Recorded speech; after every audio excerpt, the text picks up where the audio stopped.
इतिहास और संस्कृति से भरपूर शहर कोलकाता। चलिए कोलकाता की जीवंत सड़कों के माध्यम से एक मनोरम यात्रा पर निकलें। इस वीडियो में हम कोलकाता की ऐतिहासिक विरासत की समृद्ध टेपेस्ट्री में गहराई से उतरते हैं, इसकी आकर्षक कहानियों और वास्तुशिल्प चमत्कारों को उजागर करते हैं। आप कभी कोलकाता घूमने गए हो तो हाथ से खींचे जाने वाले रिक्शा जरूर देखे होंगे। हाथ से खींचे जाने वाले रिक्शा की कोलकाता में एक महत्वपूर्ण ऐतिहासिक उपस्थिति है। हाथ से खींचे जाने वाले रिक्शा की शुरुआत 19वीं सदी के अंत में जापान में हुई थी।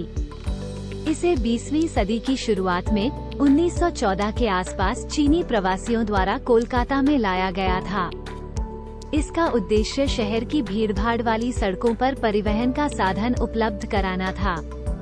हाथ से खींचे जाने वाले रिक्शा कोलकाता का एक प्रतिष्ठित प्रतीक बन गया। पर 21वीं सदी की शुरुआत तक हाथ से खींचे जाने वाले रिक्शों की संख्या में काफी गिरावट आई थी। हालांकि हाथ से खींचे जाने वाले रिक्शा अभी भी कोलकाता में मौजूद हैं, लेकिन उनकी संख्या कम हो गई है और उनकी उपस्थिति कार्यात्मक के बजाय काफी हद तक प्रतीकात्मक है। कोलकाता भारत का एकमात्र शहर है जहां ट्राम चलती है। कोलकाता में ट्राम प्रणाली का समृद्ध इतिहास 19वीं सदी के अंत से है। कोलकाता ट्रामवे प्रणाली 1873 में अंग्रेजों द्वारा शुरू की गई थी, जिससे यह एशिया के सबसे पुराने ट्राम नेटवर्क में से एक बन गया।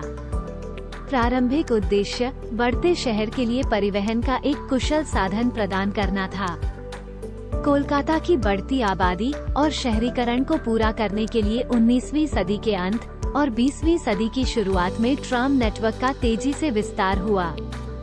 20वीं सदी की शुरुआत तक ट्राम शहर की सार्वजनिक परिवहन प्रणाली का एक अभिन्न अंग बन गई, जो कोलकाता और उसके उपनगरों के महत्वपूर्ण हिस्सों को कवर करती थी।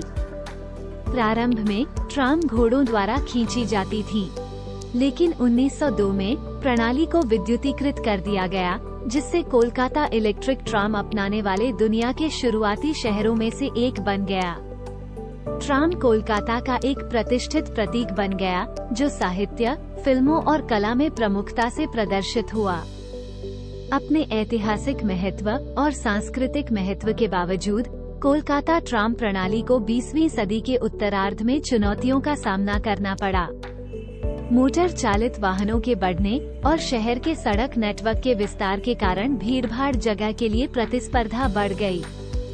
इसके अतिरिक्त वित्तीय कठिनाइयों और निवेश की कमी ने ट्राम नेटवर्क के आधुनिकीकरण और विस्तार में बाधा उत्पन्न की। जबकि कोलकाता ट्राम प्रणाली में अपने सुनहरे दिनों की तुलना में सवारियों की संख्या में गिरावट देखी गई है। हालांकि यह अभी भी शहर के कई मार्गों पर यात्रियों और पर्यटकों दोनों को सेवा प्रदान करती है। जब भी आप कोलकाता जाएंगे तो सड़कों पर आपको पीली रंग की टैक्सियां दौड़ती दिख जाएंगी। पीली टैक्सी कोलकाता की परिवहन प्रणाली की एक प्रतिष्ठित विशेषता है, जो अपनी विशिष्ट उपस्थिति और सांस्कृतिक महत्व के लिए जानी जाती है।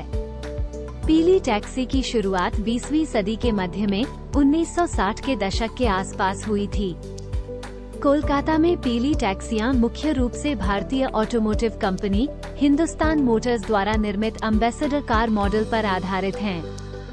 टैक्सियों को पीले रंग से रंगने का निर्णय सिर्फ मनमाना नहीं था। ये कोलकाता की भीड़ भाड़ वाली सड़कों पर दृश्यता और सुरक्षा बढ़ाने के लिए एक जानबूझकर लिया गया निर्णय था। ये पीला रंग शहर के टैक्सी बेड़े की एक प्रतिष्ठित विशेषता बन गई, जिससे इसे हलचल भरे शहरी परिदृश्य के बीच आसानी से पहचाना जा सके। कोलकाता की शान हावड़ा ब्रिज को कौन नहीं पहचानता। हावड़ा ब्रिज कोलकाता का एक प्रतिष्ठित प्रतीक और भारत में सबसे महत्वपूर्ण इंजीनियरिंग चमत्कारों में से एक है। हावड़ा ब्रिज का निर्माण 1936 में शुरू हुआ और भारत में ब्रिटिश औपनिवेशिक शासन के दौरान 1943 में पूरा हुआ। हावड़ा ब्रिज को ब्रिटिश इंजीनियरिंग फर्म रैंडेल, पामर और ट्राइटन द्वारा डिजाइन किया गया था और इसका निर्माण Cleveland bridge and engineering company द्वारा किया गया था। इसे पूरी तरह से नट और बोल्ट का उपयोग किए बिना एक अनूठी रिवेटिंग तकनीक का उपयोग करके बनाया गया था। इसके पूरा होने के समय हावड़ा ब्रिज दुनिया का तीसरा सबसे लंबा कैंटिलीवर ब्रिज था। मूल रूप से इसे हावड़ा ब्रिज के नाम से जाना जाता था। प्रसिद्ध बंगाली कवि रविंद्रनाथ टैगोर के सम्मान में 1965 में इसका नाम बदलकर रविंद्र सेतु कर दिया गया। हालांकि स्थानीय लोगों और आगंतुकों द्वारा इसे अभी भी हावड़ा ब्रिज के रूप में जाना जाता है। हावड़ा ब्रिज न केवल एक कार्यात्मक संरचना है, बल्कि कोलकाता का एक सांस्कृतिक प्रतीक भी है। इसे कई फिल्मों, गानों और साहित्य के कार्यों में दिखाया गया है, जो शहर की पहचान और विरासत का पर्याय बन गया है।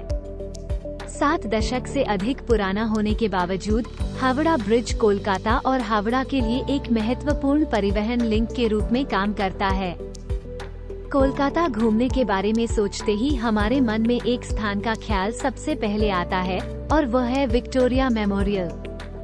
भारत के पश्चिम बंगाल के कोलकाता में स्थित विक्टोरिया मेमोरियल एक प्रतिष्ठित स्मारक है, जो शहर के समृद्ध इतिहास और सांस्कृतिक विरासत के प्रतीक के रूप में खड़ा है।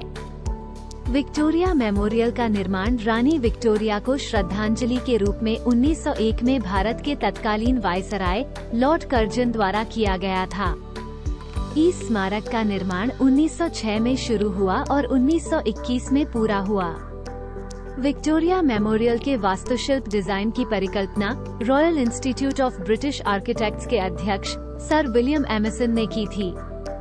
पिछले कुछ वर्षों में विक्टोरिया मेमोरियल कोलकाता के सबसे प्रतिष्ठित स्थलों और एक लोकप्रिय पर्यटन स्थल में से एक बन गया। आज के समय भारत के बहुत से शहरों में मेट्रो ट्रेन चालू है। पर क्या आपको जानते हैं, हमारे देश में पहला अंडरग्राउंड मेट्रो ट्रेन कहाँ चली? भारत की पहली भूमिगत रेलवे प्रणाली कोलकाता मेट्रो ने शहर के परिवहन बुनियादी ढांचे में महत्वपूर्ण भूमिका निभाई है। कोलकाता में मेट्रो रेलवे का विचार पहली बार 1920 के दशक में शहर की बढ़ती आबादी और यातायात की भीड़ को संबोधित करने के लिए प्रस्तावित किया गया था। हालांकि वित्तीय बाधाओं और द्वितीय विश्व युद्ध सहित विभिन्न चुनौतियों के कारण परियोजना में देरी का सामना करना पड़ा। कोलकाता मेट्रो का निर्माण अंततः सोवियत संघ की सहायता से 1972 में शुरू हुआ। कोलकाता मेट्रो न केवल एक महत्वपूर्ण परिवहन प्रणाली है, बल्कि शहर का एक सांस्कृतिक प्रतीक भी है। आशा करते हैं कोलकाता के इन ऐतिहासिक विरासतों के बारे में जान के अच्छा लगा होगा। कोलकाता की ऐतिहासिक विरासत इसके निवासियों और आगंतुकों के लिए समान रूप से गर्व और प्रेरणा का स्रोत है। औपनिवेशिक युग के स्थलों से लेकर इसके धार्मिक संस्थानों और सांस्कृतिक परंपराओं तक, कोलकाता के ऐतिहासिक खजाने शहर के गौरवशाली अतीत और स्थायी विरासत में एक खिड़की प्रदान करते हैं। जैसे जैसे कोलकाता का विकास और आधुनिकीकरण जारी है, इसकी लचीलापन, विविधता और कालातीत सुंदरता के प्रमाण के रूप में इसकी ऐतिहासिक विरासत को संरक्षित और संजोना जरूरी है।